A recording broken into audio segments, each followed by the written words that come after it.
I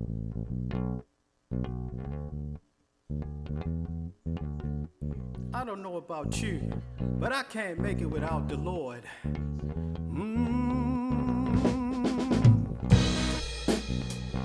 I don't know your testimony, but I know the Lord has delivered me from drugs and over 10 years from prison. I can't make it without the Lord. I can't make it, I can't make it, I can't make it. I just Hello. can't make it without you, Lord. Welcome Yeah. to Walking in Christ. I want to reiterate that this concept was inspired by me having to get total hip replacement, and this concept is meant to inspire, uplift, and encourage. Negativity is not allowed. So much violence going on in this world. I just want to spread some love and unpack some inspiration. So today my thought is about the night before my total hip replacement surgery. I received a phone call from the doctor that was performing the surgery, and he was asking me how was I feeling, and he also explained the procedure of total hip replacement surgery that will take place that following morning. And for those of you that don't know what total hip replacement is, it's where they cut through your muscle and your tendons, and then once they get through that, they get to your bone, and they cut the bone and remove the damaged area and replace it with a prosthetic. So, of course, I had concerns, so I immediately told him that I was worried. But after he explained the process to me, and because of his experience and education, a peace came over me, and I felt like everything was going to be okay. As he said also, don't worry about anything. Leave the worrying to me. And because of his education and experience, I was able to do that. But it was more than like he was just telling me some things. It was like he was mentoring to me. And you know, there's such a thing as doctor-patient communication, and in that communication, that's what I felt, that he was mentoring to me. And that's the topic today, mentoring.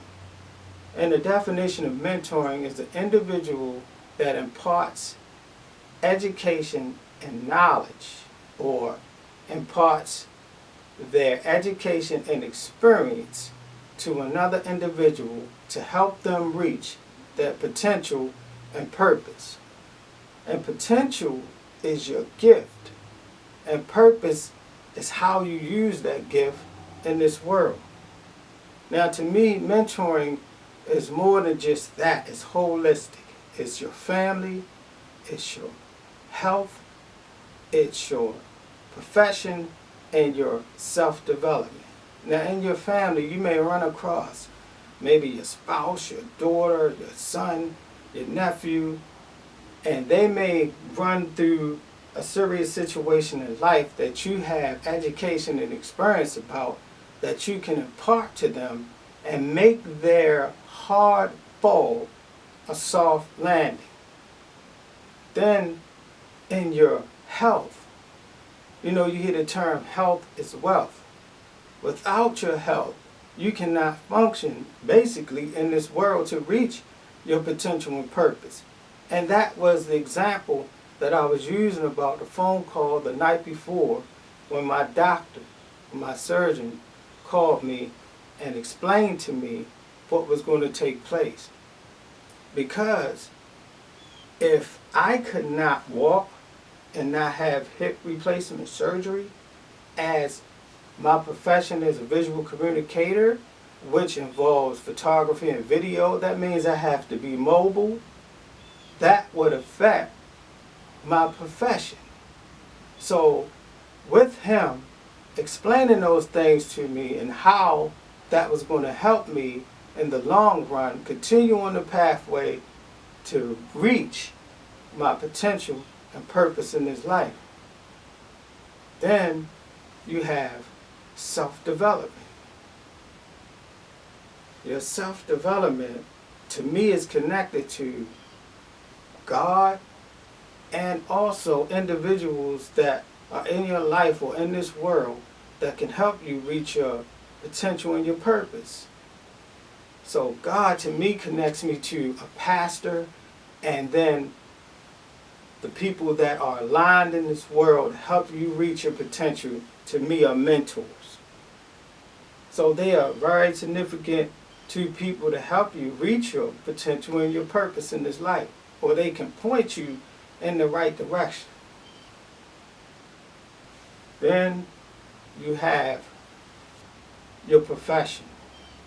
Your profession is what you do in life, not only for your livelihood to survive, but is a part of who you are. It's your purpose and it's your potential. It's your gift and how you use that gift in this world.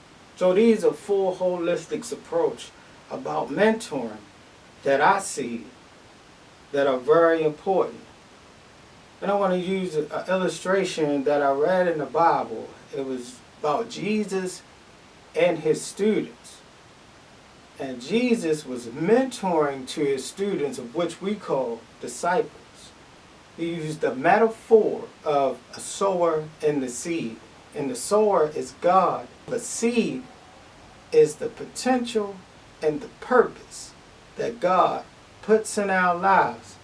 And what we do with it matters.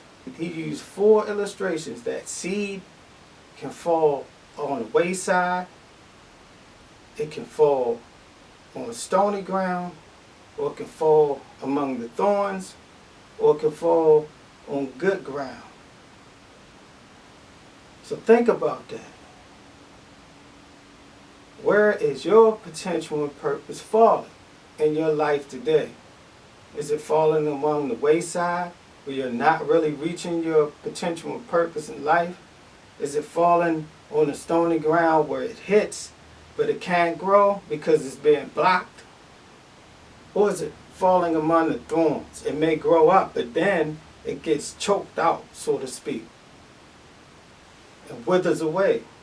Or is that seed falling on good ground? Where are you aligning? But for me, when you go through certain situations in your life, when you read the Bible, or when I read the Bible, that whole scenario goes deeper for me. So now when I look at that word, I don't just see four different circumstances of potential and purpose and what can happen, but I see the four areas in my life, the holistic approach. That potential and that purpose is involved in your family, is involved with your health, it's involved in your workplace or your profession, and it's involved in your self-development. So what area or areas in your life that seed, that potential and purpose falling in? Are you utilizing the mentors or the people that God put in your place to point you in the right direction, or you're not? That's something for you to consider. Mentoring, again, is the topic. I just can't